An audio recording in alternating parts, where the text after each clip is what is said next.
Assalamualaikum warahmatullahi wabarakatuh. Perkenalkan, nama saya Amiruddin Solwan, NIM 204020149. Di sini saya ingin menjelaskan 5 materi terkait dengan pemenuhan tugas mata kuliah Ekonomi Pembangunan Islam dengan dosen pengampu Ibu Yati Ikhwani Nasution. Materi yang pertama yaitu strategi pembangunan ekonomi Islam. Pembangunan ekonomi Islam melibatkan implementasi prinsip-prinsip ekonomi Islam dalam kebijakan dan praktik ekonomi. Berikut adalah beberapa strategi umum yang dapat diadopsi untuk mencapai pembangunan ekonomi berdasarkan prinsip-prinsip ekonomi Islam. Yang pertama yaitu kepatuhan terhadap hukum syariah, di mana pastikan semua kebijakan ekonomi dan praktik bisnis sesuai dengan prinsip-prinsip syariah Islam. Kemudian, hindari transaksi ribawi atau bunga, spekulasi berlebihan, dan praktik-praktik yang dianggap haram. Yang kedua yaitu keseimbangan sosial dan ekonomi, yaitu fokus pada pencapaian keseimbangan sosial dan ekonomi untuk mengurangi kesenjangan ekonomi antar kelompok masyarakat. Kemudian, implementasikan zakat secara efektif untuk membantu masyarakat yang membutuhkan. Yang ketiga yaitu pemberdayaan masyarakat. Galakkan pemberdayaan masyarakat melalui koperasi, wakaf, dan usaha-usaha ekonomi lokal. Kemudian, dorong partisipasi masyarakat dalam pengambilan keputusan ekonomi. Yang keempat yaitu investasi yang berkelanjutan. Prioritas investasi dalam sektor-sektor yang mempromosikan keberlanjutan lingkungan dan ekonomi. Kemudian, pertimbangkan prinsip-prinsip etika dan tanggung jawab sosial dalam pengambilan keputusan investasi. Yang kelima yaitu pendidikan ekonomi Islam. Tingkatkan pemahaman masyarakat tentang prinsip-prinsip ekonomi Islam melalui pendidikan dan kesadaran. Kemudian, dorong pengembangan kurikulum yang mencakup aspek-aspek ekonomi Islam di lembaga-lembaga pendidikan. Yang keenam yaitu inovasi dan teknologi. Dorong inovasi dan pengembangan teknologi yang sesuai dengan prinsip-prinsip ekonomi Islam. Kemudian, manfaatkan teknologi untuk meningkatkan efisiensi dan aksesibilitas dalam pelaksanaan kegiatan ekonomi. Yang ketujuh yaitu kerjasama ekonomi internasional. Bangun kerjasama ekonomi internasional yang didasarkan pada prinsip saling menguntungkan dan keadilan. Kemudian, pertimbangkan kerjasama dalam bentuk investasi syariah dan perdagangan yang sesuai dengan prinsip-prinsip ekonomi Islam. 8 yaitu pengawasan dan kepatuhan. Bangun sistem pengawasan dan regulasi yang efektif untuk memastikan kepatuhan terhadap prinsip-prinsip ekonomi Islam. Kemudian, perkuat lembaga-lembaga pengawasan dan audit untuk mencegah praktik-praktik yang bertentangan dengan hukum syariah. Penting untuk dicatat bahwa implementasi strategi ini harus sesuai dengan konteks dan karakteristik masyarakat dan ekonomi setempat. Selain itu, keterlibatan aktif dan pemerintah, sektor swasta, dan masyarakat sipil merupakan kunci kesuksesan dalam pembangunan ekonomi Islam. Materi yang kedua yaitu pembangunan sumber daya manusia dalam Islam. Pembangunan sumber daya manusia dalam Islam mencakup aspek-aspek spiritual, moral, sosial, dan intelektual. Berikut ini adalah beberapa prinsip dan strategi dalam Islam untuk membentuk dan mengembangkan SDM. Pertama yaitu pendidikan agama. Prioritaskan pendidikan agama Islam untuk memastikan bahwa individu memahami prinsip-prinsip moral dan etika yang diakui dalam Islam. Dorong pengembangan karakter yang baik termasuk kejujuran, integritas, dan tanggung jawab. Yang kedua yaitu pendidikan ilmiah dan keterampilan. Berikan pendidikan ilmiah dan keterampilan yang relevan untuk memastikan keberdayaan individu dalam lingkungan ekonomi dan sosial. Dorong inovasi dan penelitian yang bermanfaat bagi masyarakat. Yang ketiga yaitu keseimbangan antara pengetahuan dan amal. Tekankan pentingnya keseimbangan antara pengetahuan dan amal dalam kehidupan sehari-hari. Dorong penerapan nilai-nilai Islam dalam tindakan sehari-hari, termasuk dalam konteks pekerjaan dan bisnis. Yang keempat yaitu pengembangan keterampilan sosial. Dorong pengetahuan keterampilan sosial seperti kepemimpinan, kerjasama, dan komunikasi yang efektif. Galakkan pemberdayaan masyarakat dan partisipasi aktif dalam kegiatan sosial. Yang kelima yaitu pendidikan finansial dan ekonomi. Berikan pendidikan finansial dan ekonomi berdasarkan prinsip-prinsip ekonomi Islam. Ajarkan nilai-nilai seperti zakat, sedekah, dan keadilan ekonomi.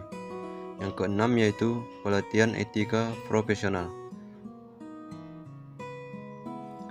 Tegaskan pentingnya etika profesional dalam setiap profesi atau pekerjaan. Ajarkan tanggung jawab sosial dan etika bisnis yang sesuai dengan prinsip-prinsip Islam. Yang ketujuh yaitu pembinaan karakter dan akhlak. Berfokus pada pembinaan karakter yang baik dan akhlak yang mulia. Dorong praktik-praktik yang mencerminkan etika Islam, termasuk kesabaran, kejujuran, dan keikhlasan. 8 yaitu pengembangan pemimpin berkualitas. Identifikasi dan kembangkan calon-calon pemimpin yang berkualitas yang memiliki visi yang sejalan dengan prinsip-prinsip Islam. Dorong partisipasi aktif dalam kepemimpinan masyarakat. 9 yaitu pemberdayaan perempuan. Berikan peluang dan dukungan bagi perempuan untuk berkembang dan berkontribusi dalam masyarakat dan ekonomi. Pastikan bahwa perempuan memiliki akses yang setara terhadap pendidikan dan peluang ekonomi. 10 yaitu pendidikan lingkungan. Ajarkan kesadaran lingkungan dan tanggung jawab terhadap alam. Dorong tindakan-tindakan yang mendukung keberlanjutan lingkungan sesuai dengan nilai-nilai Islam.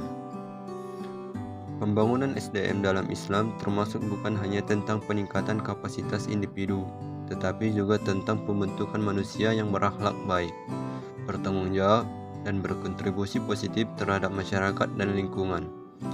Implementasi prinsip-prinsip ini dapat dilakukan melalui sistem pendidikan, pelatihan, dan pembinaan yang holistik sesuai dengan nilai-nilai Islam.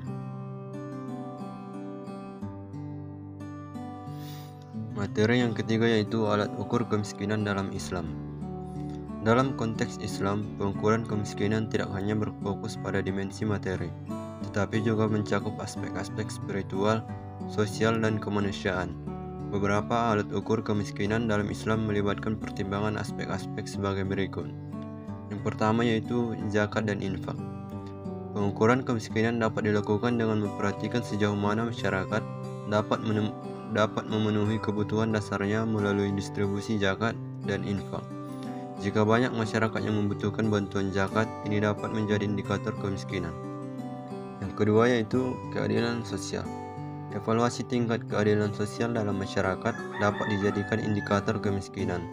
Ketidaksetaraan ekonomi dan akses terhadap pendidikan, kesehatan, dan pekerjaan dapat mencerminkan tingkat kemiskinan. Yang ketiga yaitu indeks kemanusiaan. Pengukuran kemiskinan dapat mencakup parameter-parameter kemanusiaan seperti akses terhadap air bersih, sanitasi, pendidikan, dan pelayanan kesehatan.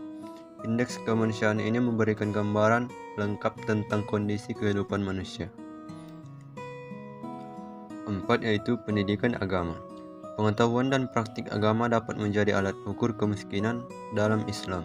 Masyarakat yang memiliki tingkat pendidikan agama yang rendah mungkin mengalami kemiskinan spiritual. Yang kelima yaitu pendidikan ekonomi. Evaluasi kemampuan masyarakat untuk mandiri secara ekonomi dan berpartisipasi dalam pembangunan ekonomi dapat menjadi indikator kemiskinan. Program pemberdayaan ekonomi yang sesuai dengan prinsip-prinsip Islam dapat membantu mengangkat taraf kehidupan masyarakat. 6. Kepemimpinan adil. Evaluasi terhadap kepemimpinan dan pemerintahan dalam memastikan keadilan sosial dan perlindungan terhadap masyarakat yang rentan dapat menjadi bagian dari alat ukur kemiskinan. 7. Kelestarian lingkungan. Kemiskinan juga dapat dikaitkan dengan eksploitasi berlebihan terhadap lingkungan. Pengukuran kemiskinan dalam Islam dapat mencakup keberlanjutan lingkungan dan bagaimana masyarakat berkontribusi terhadap perlindungan alam.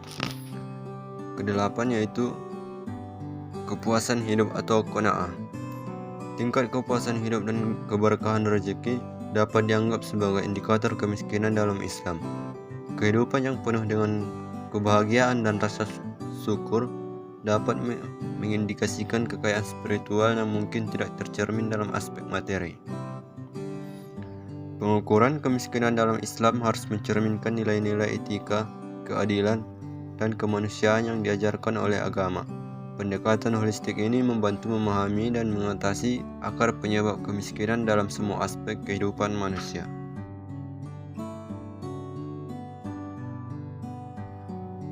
Materi keempat yaitu kemiskinan dalam perspektif Islam. Dalam perspektif Islam, kemiskinan dianggap sebagai suatu masalah sosial yang memerlukan perhatian serius dan tindakan kolektif untuk mengatasi ketidaksetaraan dan penderitaan masyarakat. Beberapa konsep dan prinsip dalam Islam yang berkaitan dengan kemiskinan mencakup yang pertama yaitu zakat dan infak. Zakat adalah suatu kewajiban memberikan sebagian harta kepada yang berhak menerimanya, terutama untuk masyarakat yang membutuhkan. Konsep ini dimaksudkan untuk mengurangi kesenjangan ekonomi dan memberikan bantuan kepada orang-orang yang kurang mampu. Yang kedua, sedekah. Selain zakat, Islam mendorong pemberian sedekah atau sedekah secara sukarela sebagai bentuk kepedulian terhadap sesama. Tindakan ini dianggap sebagai upaya untuk mengurangi kemiskinan dan membantu mereka yang membutuhkan. Yang ketiga yaitu keadilan sosial. Prinsip keadilan sosial merupakan pijakan utama dalam perspektif Islam. Islam menekankan pentingnya pembagian sumber daya dan peluang secara adil di antara seluruh anggota masyarakat untuk mengatasi kemiskinan struktural. Yang keempat yaitu pemberdayaan ekonomi. Islam mendorong pemberdayaan ekonomi melalui usaha-usaha produktif, perdagangan yang adil, dan pengembangan keterampilan. Pemberdayaan ini membantu individu dan komunitas untuk mandiri secara ekonomi.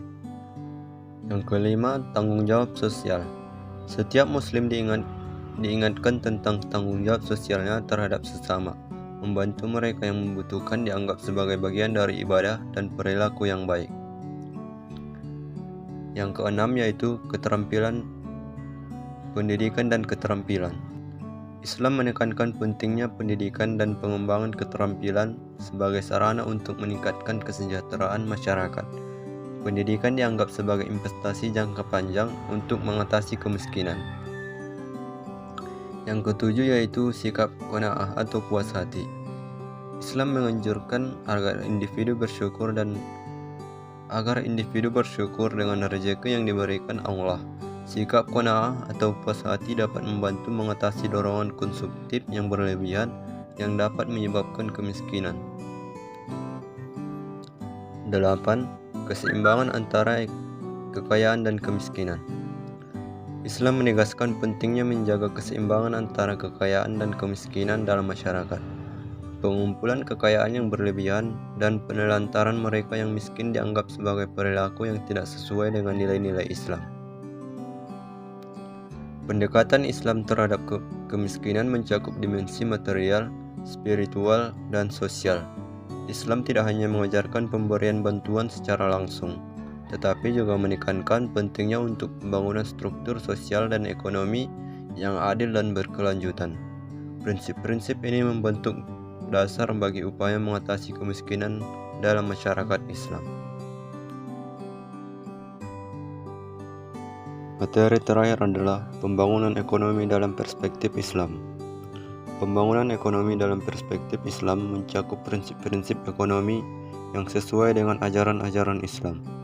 Beberapa konsep utama yang membentuk landasan pembangunan ekonomi dalam perspektif Islam melibatkan aspek moral, etika, dan keadilan. Berikut adalah beberapa aspek pentingnya. Yang pertama yaitu keadilan ekonomi. Islam menekankan pentingnya keadilan dalam distribusi sumber daya ekonomi. Prinsip ini tercermin dalam konsep zakat yang mewajibkan umat Islam memberikan sebagian dari harta mereka untuk membantu yang membutuhkan. Keadilan ekonomi juga melibatkan perlindungan terhadap hak-hak properti dan hak ekonomi individu. Yang kedua yaitu larangan riba. Islam secara tegas melarang praktik riba atau bunga.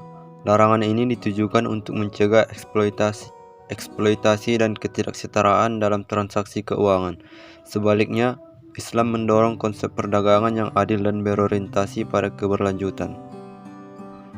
Yang ketiga yaitu keseimbangan dan keadilan lingkungan. Islam mengajarkan keseimbangan dalam pengelolaan sumber daya alam dan perlindungan terhadap lingkungan. Keberlanjutan dan keadilan lingkungan adalah prinsip-prinsip yang harus diperhatikan dalam kegiatan ekonomi. Yang keempat yaitu pemberdayaan masyarakat. Pembangunan ekonomi dalam perspektif Islam mencakup pemberdayaan masyarakat melalui usaha-usaha seperti koperasi dan wakaf. Pemberdayaan ini tidak hanya terbatas pada aspek ekonomi, tetapi juga mencakup aspek sosial dan keadilan. Yang kelima, transparansi dan etika bisnis. Islam mendorong transparansi dan etika bisnis yang tinggi.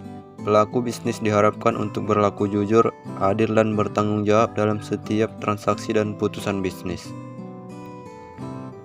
Yang keenam, pendidikan dan pengembangan keterampilan. Pendidikan dan pengembangan keterampilan dianggap sebagai sarana untuk mencapai kemajuan ekonomi dan kesejahteraan masyarakat. Pendidikan juga dianggap sebagai hak setiap individu dan wajib dilakukan. Yang ketujuh, partisipasi masyarakat dalam pengambilan keputusan.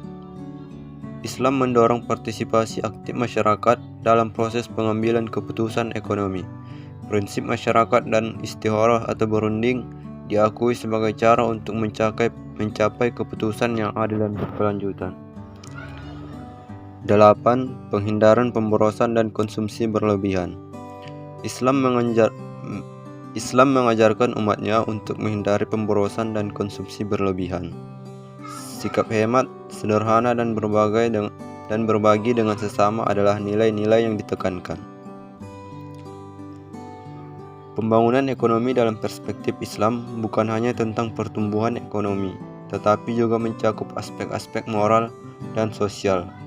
Untuk mencapai kesejahteraan dan keadilan dalam masyarakat, prinsip-prinsip ini menekankan pentingnya menciptakan sistem ekonomi yang adil, berkelanjutan, dan berorientasi pada kesejahteraan umum.